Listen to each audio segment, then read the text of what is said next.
Assalamualaikum warahmatullahi wabarakatuh. Apa kabar semuanya? Semoga kabar baik dan dalam keadaan sehat walafiat. Amin. Senang sekali pada hari ini bisa berjumpa kembali dengan sahabat edukasi dimanapun Anda berada. Bersama kami dari tim promosi kesehatan Rumah Sakit Umum Dr. Zainal Abidin Banda Aceh, seperti biasanya akan hadir menemani Anda dalam acara kesayangan kita, Tanya Kesehatan. Topik yang akan kita kupas hari ini sangat menarik, yaitu tentang penyakit hisprung pada balita. Telah hadir bersama kita Dr. Muntadar, spesialis bedah, subspesialis pediatrik konsultan pada Rumah Sakit Umum Dr. Zainal Abidin. Dokter yang akrab disapa dengan Dr. Mun ini saat ini menjabat sebagai Kepala Divisi Bedah Anak pada Rumah Sakit Umum Dr. Zainal Abidin. Dan beliau fokus pada kolorektal surgery. Juga beliau terpilih sebagai dokter inspiratif pada RSUD-ZA dan sebagai dokter the best se-Kalimantan Tengah pada tahun 1999. Nah, mari kita sapa dokter kita. Assalamualaikum dokter. Waalaikumsalam warahmatullahi wabarakatuh. Ya, Kak Dewi. Alhamdulillah. Bagaimana kabarnya dok? Baik, alhamdulillah Kak Dewi. Sehat terus ya dok. Baik, nih langsung ke topik kita hari ini dok. Kita ini berbicara tentang hisprung dokter ya. Jadi mungkin banyak masyarakat kita yang awam belum tahu istilah hisprung ya dok. Nah, hari ini mungkin kita akan bertanya-tanya kepada dokter, apa itu hisprung? Silakan dok. Ya, terima kasih Kak Dewi. Jadi hisprung disease mungkin dengan kata awamnya megakolon. Megakolon itu usus yang besar. Karena di daerah usus yang besar itu ususnya ada sarafnya, yang di daerah yang tidak ada sarafnya itu ususnya mengecil. Tapi secara anatomi ususnya itu normal. Jadi dia tidak ada kemampuan berkontraksi, tidak ada kemampuan relaksasi dari usus, sehingga ususnya kontraksi aja. Jadi mulai dari pangkal anus sampai ke daerah oral. Jadi biasanya melibatkan rektum dan sigmoid. Jadi nggak ada sarafnya di situ. Nah, si anak biasanya akan kesulitan buang air besar. Nah, dari sejak bayi dia terlihat bahwa anaknya itu tidak lancar buang air besarnya dan perutnya akan kembung atau buncit. Iya, baik dok. Jadi dok, ini kan tadi ditandai dengan kembung ya dok? Ya. Jadi yang dikategorikan hisprung itu yang kembung yang bagaimana tuh dok? Ya, jadi kalau kita lihat perut kembung pada anak berbeda sama perut buncit. Ya. Jadi perut buncit itu pasti tidak berhubungan sama kelainan ususnya. Ya. Artinya misalnya buncitnya karena kelebihan cairan di perut, atau misalnya karena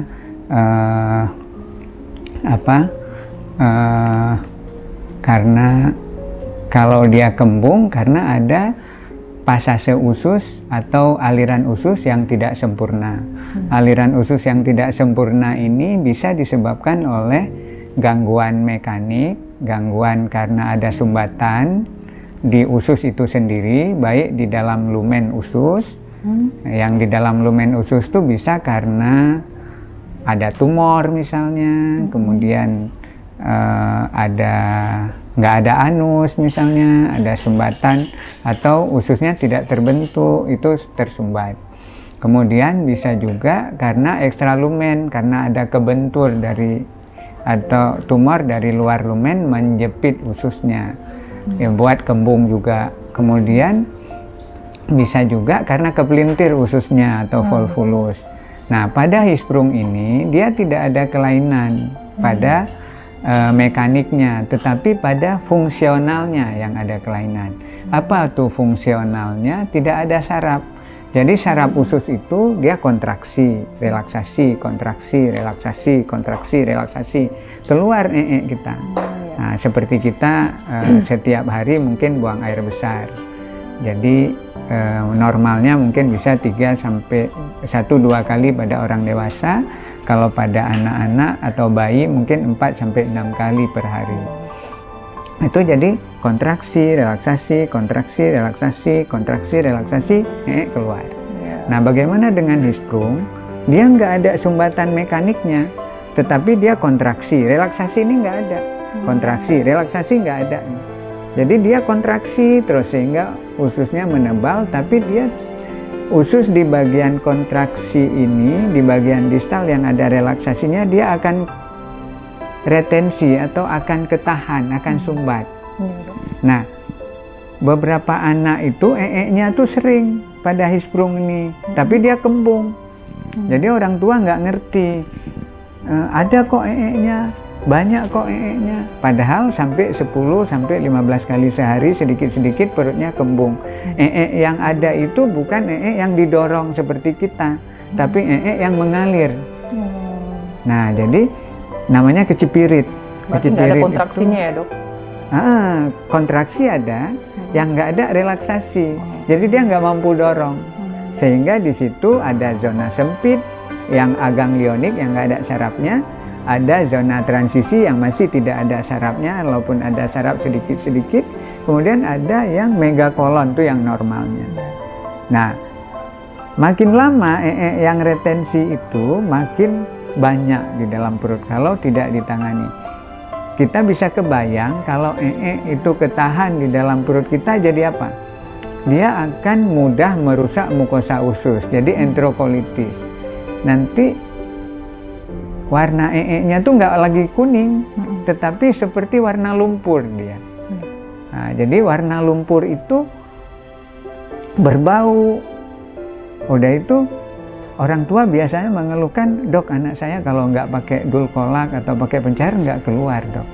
Atau kalau bayi baru lahir, dok anak saya nih udah 24 jam lebih belum dok. Dan muntah hijau. Nah, jadi berbeda Hirsprung pada yang diketahui dari bayi sama Hirsprung yang diketahui pada anak yang udah besar. Sebenarnya Hirsprung itu terjadi, dia kelainan kongenital. Jadi terjadi di masa-masa triwulan pertama kehidupan. Nah, jadi kalau ada ibu-ibu yang lagi hamil, kan di hadis di Rasul udah mengatakan bahwa kasih yang baik-baik selama hamil. Triwulan pertama tuh paling penting. Stunting juga di triwulan pertama. Nah, kelainan kongenital juga di triwulan pertama. Saraf usus juga terbentuk di triwulan pertama. Mulai dari minggu kedua sampai minggu ke-15 kehamilan.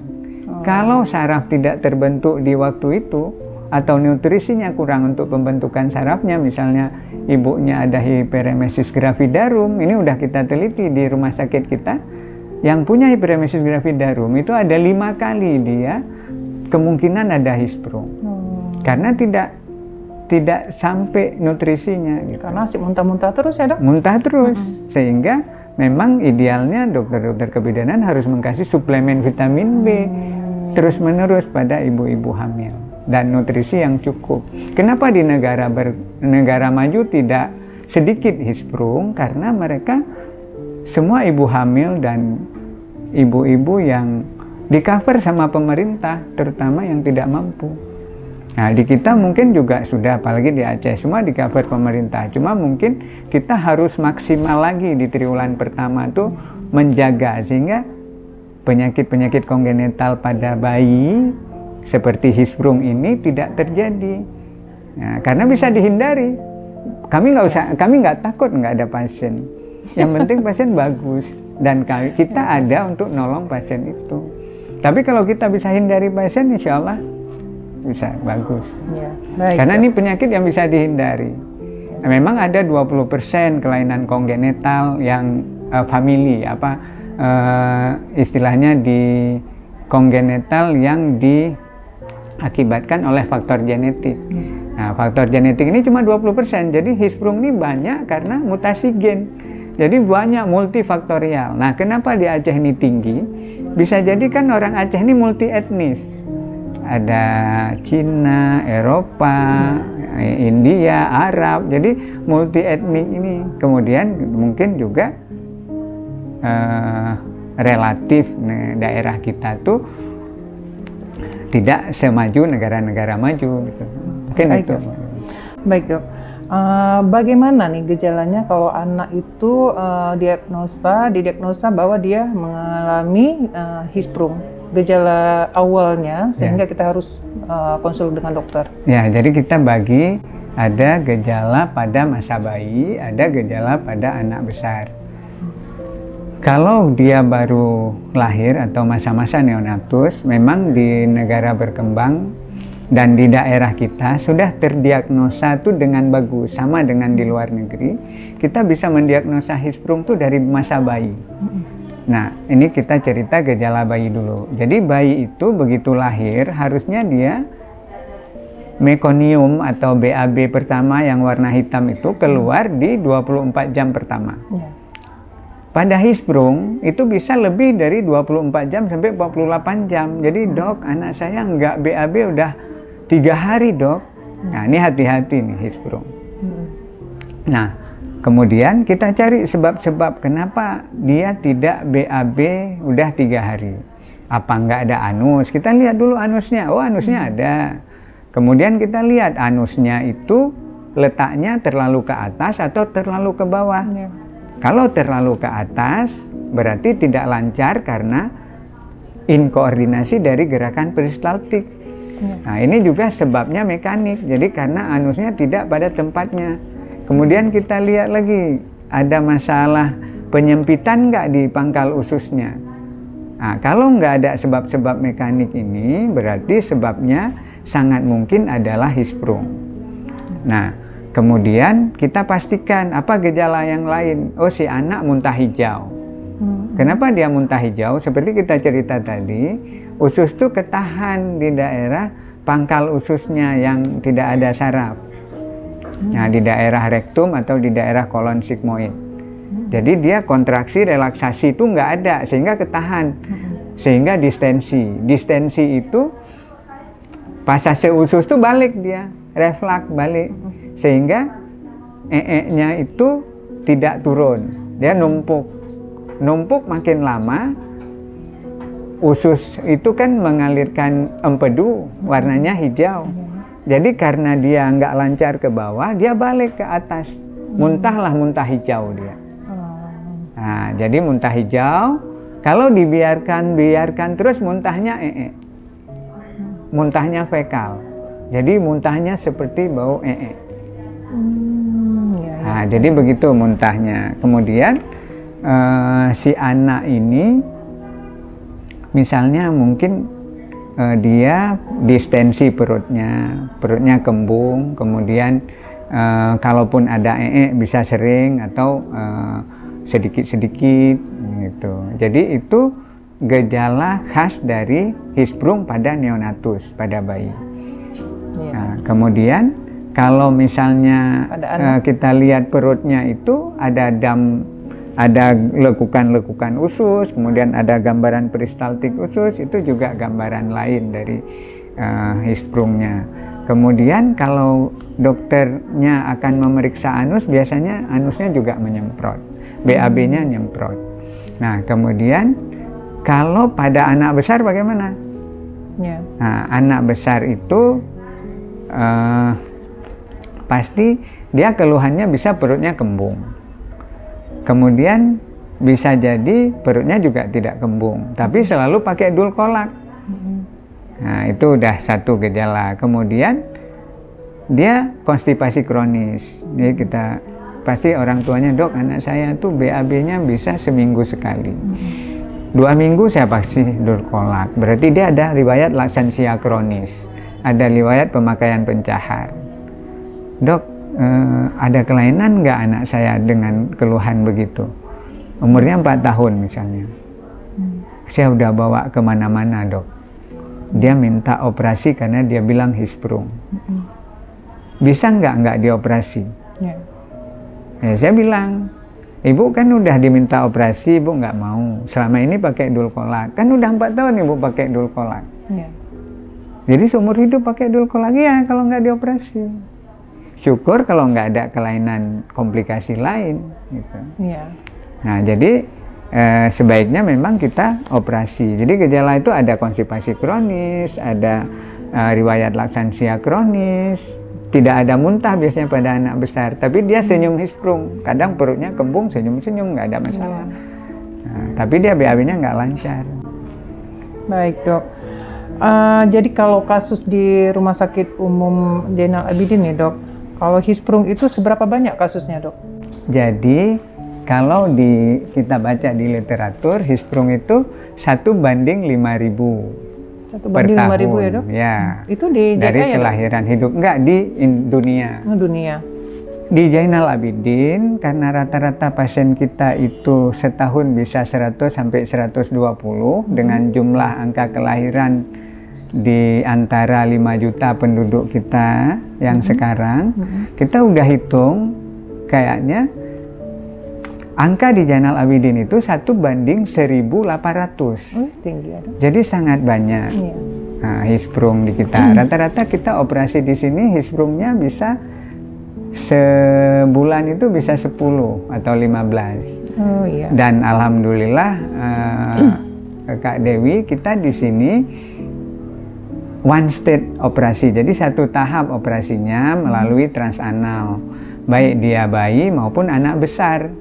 Jadi kita bisa melakukan satu tahap operasi. Memang rata-rata tuh yang satu tahap operasi baik neonatus maupun anak besar pulang di 3 hari.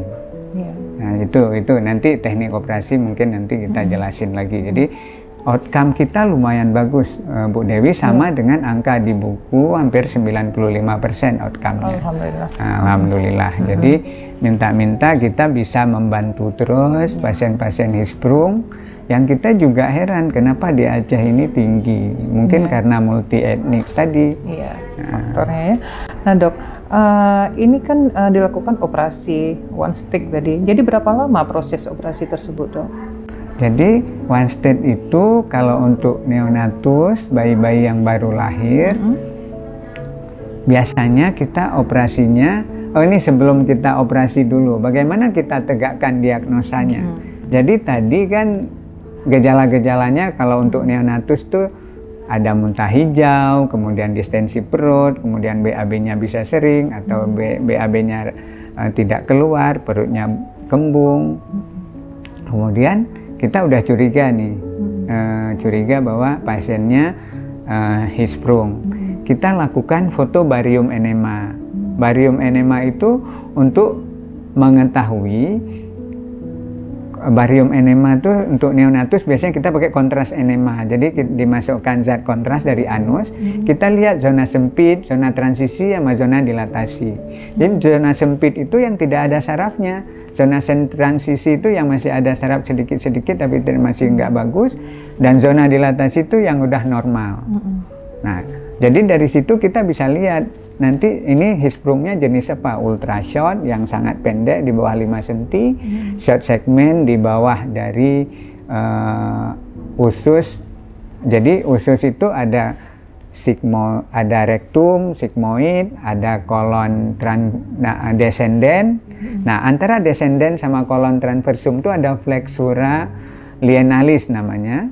Nah, itu batasan di bawah flexura lienalis itu short segment. Kalau di atas flexura lienalis namanya long segment, hisprung. Jadi letak tinggi. Kemudian ada kalau misalnya dia tidak ada saraf sampai ke semua kolon, namanya total kolon aganglionik. Itu sampai ke fafula bohini atau iliocekal junction, pangkal antara usus halus sama usus besar. Itu batasannya. Cantik-cantik ya dok istilahnya ya.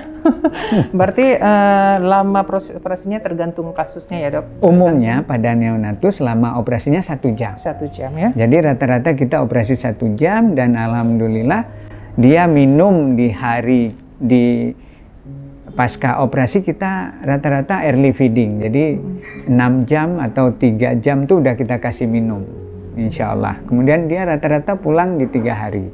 Kemudian di 14 hari nanti dia kontrol untuk kita anal dilatasi. Jadi mungkin 2-3 kali ulang setiap 14 hari di anal dilatasi. Jadi begitu Kak Dewi untuk pasien-pasien kita yang hisprung. Untuk anak besar umumnya kita mengerjakannya bisa 1 sampai 1,5 jam atau 2 jam. Dan umumnya kita bisa mengerjakan kalau dia letak tinggi mungkin kita bisa memang kita belum familiar sama laparoskopi, tapi kita mini laparotomi. Jadi kita buka perutnya, nanti kita tarik usus yang bagian atas yang terlalu tinggi, kita turunkan ke bawah. Jadi tetap satu tahap operasi. Itu Bu Dewi. Baik. Nah dok, dari penjelasan dokter tadi udah panjang lebar nih.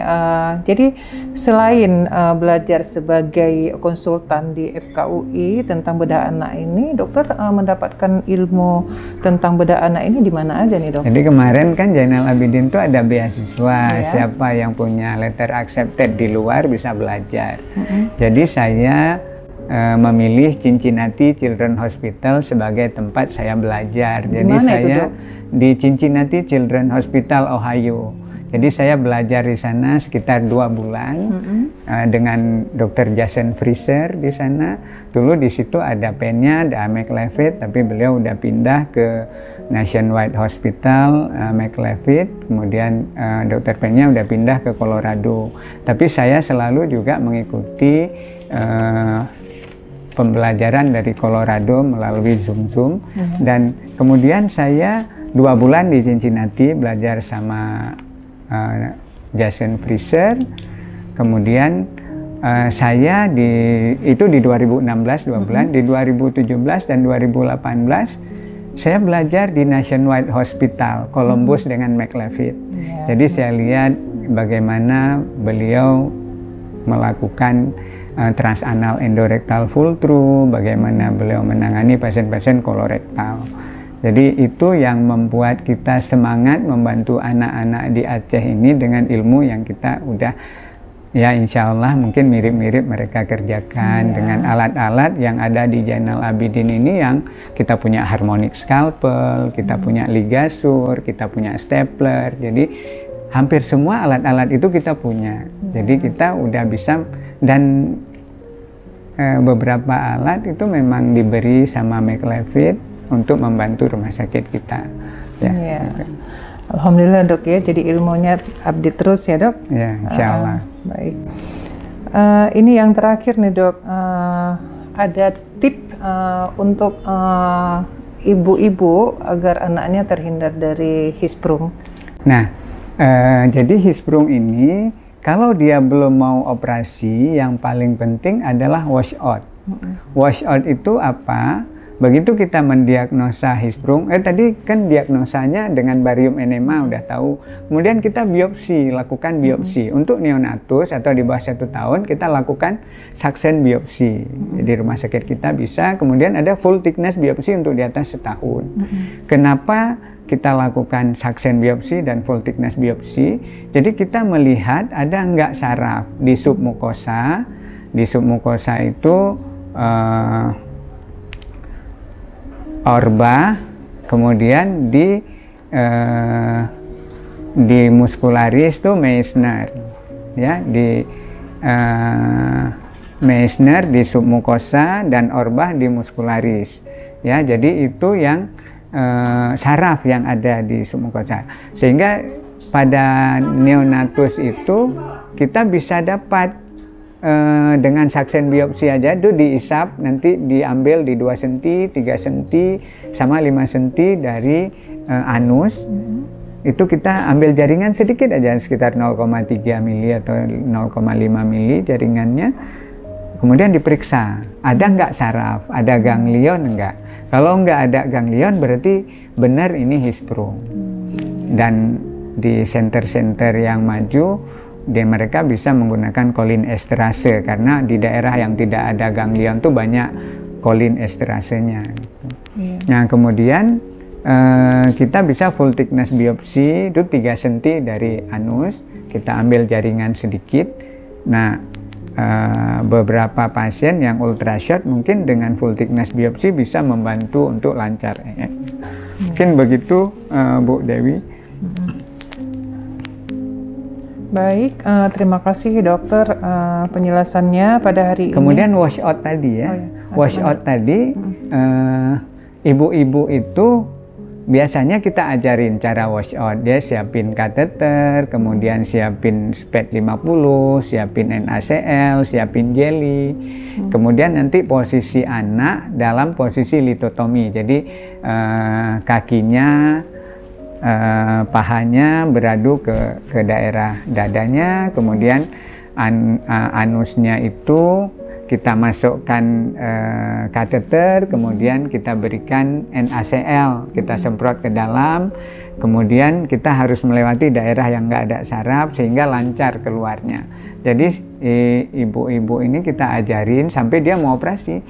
Nah, kalau dia udah bisa wash out, itu tujuan wash out untuk menghindari enterokolitis tadi, karena airnya kan numpuk terus. Jadi dengan dia wash out, airnya bisa lancar. Kemudian kapan dia mau operasi, kita bisa bantu operasi, insya Allah. Nah, dan Hisprung itu tidak menakutkan lagi, jadi seperti operasi biasa, jadi 1 jam operasi, 3 hari pulang. Jadi insya Allah udah bagus outcome-nya dan tidak perlu lagi dulkolak. Iya. Nah, nanti mungkin pasca operasi dia ada penyempitan usus, nanti itu parsial stenosis, nanti dengan anal dilatasi atau dengan busi dia udah bagus. Kemudian dia harus toilet training, tiap hari dia harus duduk di toilet selama 10-15 menit tiap pagi. Itu juga membantu untuk melancarkan BAB-nya. Mungkin itu Bu Dewi yang untuk Hisprung. Jadi Hisprung ini sebenarnya penyakit yang ya mungkin kalau dibiarin tuh bisa mematikan karena enterokolitisnya, tapi kalau bisa kita tolong sebenarnya operasinya udah relatif bagus dan outcome-nya untuk rumah sakit kita Zainal Abidin tuh udah hampir sama luar, hampir 90-95% outcome-nya. Itu Bu Dewi. Baik dokter. Nah, kepada ibu-ibu yang anaknya mungkin mempunyai kasus Hisprung, tidak perlu terlalu khawatir karena penyakit Hisprung bisa diatasi dan bisa disembuhkan. Dan bagi para orang tua bisa berkonsultasi di layanan Rumah Sakit Umum Dr. Zainal Abidin di Poli Bedah Anak. Dan di Rumah Sakit Umum Dr. Zainal Abidin kita memiliki 4 orang dokter spesialis bedah anak yang kompeten. Selain Dr. Muntadar, kita juga memiliki 3 orang lagi tim dari Dr. Muntadar, yaitu Dr. Dian, Dr. T. Yusriadi, dan Dr. Yumna. Baik, terima kasih dokter atas waktunya, dan juga terima kasih kami ucapkan kepada sahabat edukasi yang telah menyaksikan acara pada hari ini. Semoga bermanfaat. Akhir kata kami dari tim promosi kesehatan Rumah Sakit Umum Dr. Zainal Abidin dan Dr. Muntadar pamit undur. Lain waktu mungkin kita akan berjumpa kembali pada acara yang sama dengan topik yang berbeda dan narasumber yang berbeda. Akhir kata, salam sehat, salam edukasi. Assalamualaikum warahmatullahi wabarakatuh.